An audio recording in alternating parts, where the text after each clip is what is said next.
de puissance au-dessus des monts, au-dessus de la nature et de la création, au-dessus de tous les plans des hommes sages, bien avant le monde tu es. Oui, salut chez vous, salut, vous êtes bénis. Je suis très content de vous savoir encore une fois là, et très nombreux, vous êtes bénis. Vous voyez, vous suivez Jésus-Christ. Ce matin, j'aimerais vous dire qu'il est un militant de la fin. Jésus, c'est un militant de la fin. Et je veux particulièrement saluer ceux qui me font confiance et qui mettent mes qualités en valeur par des encouragements et des félicitations. À vous, salut. Je ne peux pas avancer sans vous. C'est pourquoi je vous dis félicitations. À mon tour, je vous encourage. Vous qui mettez mes qualités en valeur, je vous dis salut, je vous dis merci. Et comme je le disais un peu au début tout à l'heure, je disais tantôt que Jésus-Christ, c'est un militant de la fin. Vous voyez, on ne peut pas suivre quelqu'un sans le connaître. Mais si vous connaissez Jésus-Christ, vous allez mieux l'adorer. Si vous connaissez Jésus, vous allez mieux l'adorer. Mais si vous ne le connaissez pas, vous allez vous débrouiller. Il ne faut pas adorer Jésus, il ne faut pas suivre quelqu'un sans le connaître. Et l'une des qualités de Jésus que je veux te dire aujourd'hui est qu'il est un militant de la fin. Jésus, il est un militant de la fin. Et je n'irai pas loin avant de soutenir ce que je dis. Dans le livre de Marc 4, je lis le verset 35. Ce même jour, sur le soir, Jésus leur dit, passons à l'autre bord. Il a dit à ses disciples, passons à l'autre bord. Passons à l'autre bord. Jésus-Christ, c'est un militant de la fin. Il a trouvé qu'il faut aller à l'autre côté du fleuve. Il faut aller à l'autre côté de la mer. Je disais tantôt que Jésus, c'est un militant de la fin. Il est militant de la fin. Et qu'est-ce qui va se passer? Sur le fleuve, sur l'eau, dans le verset 40, il a dit, puis il a dit, pourquoi avez-vous ainsi peur? Comment n'avez-vous point de foi? Jésus, c'est un militant de la fin. Mais lorsque des difficultés sont survenues sur l'eau, il a dit à ceux qui le suivaient, donc à ses disciples, pourquoi avez-vous peur? Comment n'avez-vous point de foi? Pourquoi avez-vous peur et comment n'avez-vous point de foi? Foi en quoi? Foi en sa parole. Il avait dit tout à l'heure, nous allons de l'autre côté du fleuve. Jésus n'a jamais dit, allons couler. C'est un militant de la fin. Lui voyait le bord, lui voyait la destination, lui voyait la destinée, lui voyait le résultat. Mais il ne voyait pas les situations temporaires. Lui voyait tout ce qu'il avait déjà dit préalablement. Je disais donc que Jésus, c'est un militant de la fin. Il est un militant de la fin. Et si nous lisons dans la même Bible, Matthieu 26, verset 30 à 32, Jésus a dit, dans le jardin de Gethsémani. Et là, je préfère vous lire ça. Le verset 30 dit, après avoir chanté les cantiques il se rendit à la montagne des Oliviers. Jésus, je disais tantôt que c'est un militant de la faim. Après avoir chanté des cantiques, il se rendit à la montagne des Oliviers. Mais dans le jardin de Gethsémané, c'est là qu'il sera pris. C'est là qu'il sera arrêté. C'est là que sa souffrance va commencer. Mais il a dû chanter des cantiques. Il a chanté des cantiques parce qu'il ne voyait pas la croix.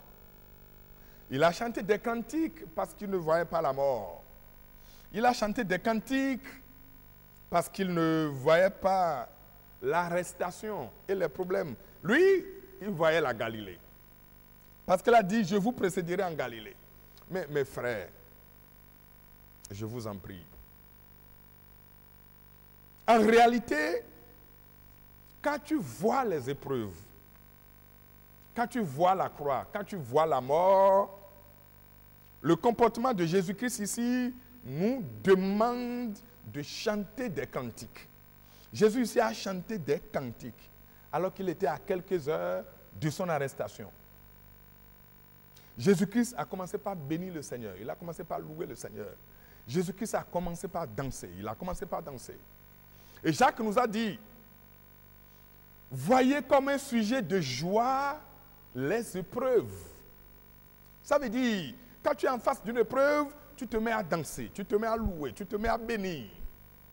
Oui, c'est comme ça que fonctionne un militant de la faim.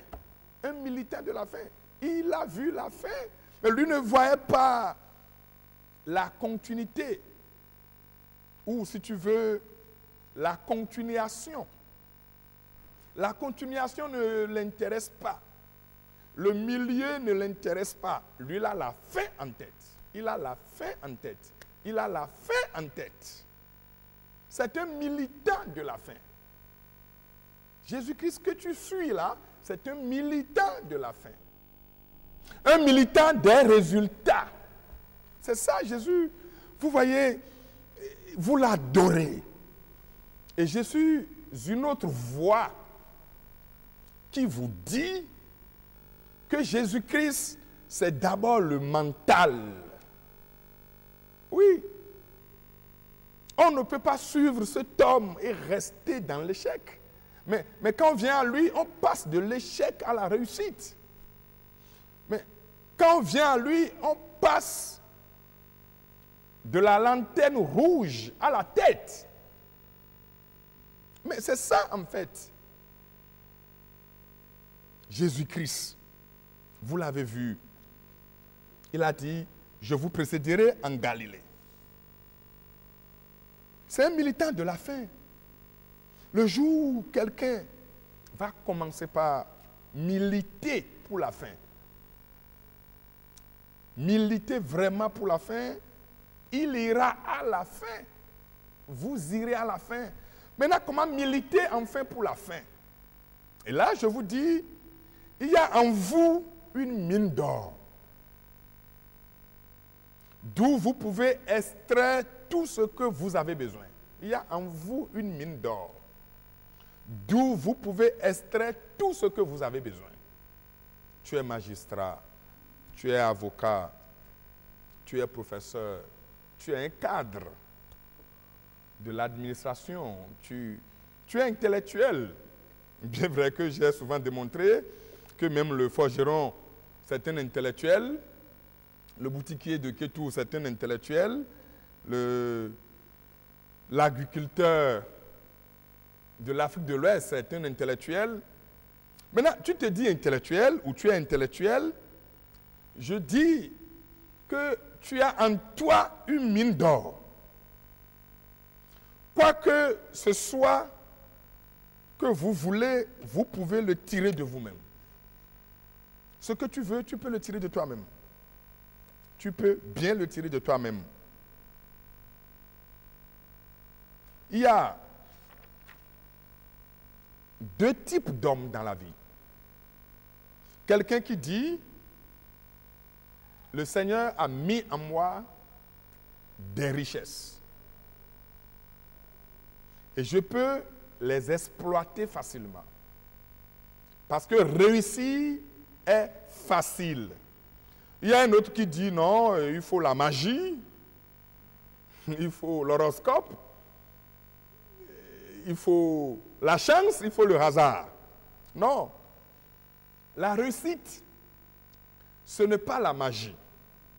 Ce n'est pas la chance, ce n'est pas le hasard. La réussite est en chacun de nous. Des gens vont jusqu'à dire qu'aux âmes bien-nées, la valeur n'atteint pas le nombre d'années. Aux âmes bien-nées, la valeur n'atteint pas le nombre d'années. Tout le monde est bien-né. Je dis bien que tout le monde est bien-né.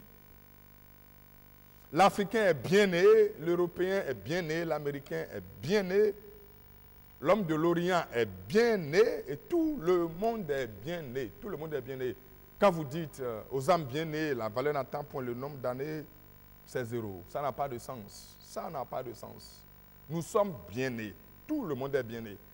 Nous avons toujours pris par le bas. Tout le monde est bien-né. Tout le monde est bien-né. Enlevez cette expression qui vous fait croire que des gens sont nés pour réussir, que d'autres, jamais, jamais. Nous sommes tous des intellectuels, nous sommes tous des savants. Et le problème du monde en réalité,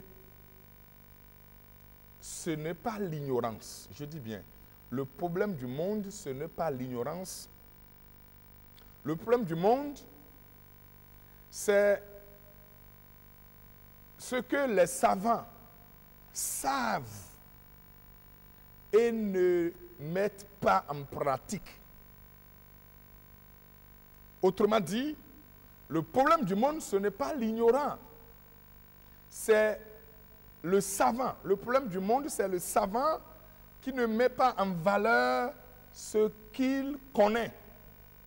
Tu sais que je répète bien certaines choses. Le problème du monde, ce n'est pas l'ignorant, mais le problème du monde, c'est le savant qui ne met pas en valeur ce qu'il connaît, ce qu'il sait. Et le jour où tu mettras en valeur ce que tu connais, le monde va retrouver la paix. Vous avez une richesse sans borne. Commencez à croire aux éternels principes de la vie qui ne sont d'autres que des lois divines. Occupez votre cœur de santé, de guérison, d'harmonie et de paix, de prospérité et des miracles. Je dis bien, occupez votre cœur de santé, de guérison, d'harmonie, de paix, de prospérité et des miracles. Que ton cœur soit occupé des miracles. Oui, comme ça, tu es un militant de la fin. Soyez des militants de la fin. Ce n'est pas la croyance confessée qui donne le résultat. C'est celle qui est professée et pratiquée. Toute pensée est une cause et toute condition est un effet. Je dis bien que toute pensée est une cause et toute condition est un effet.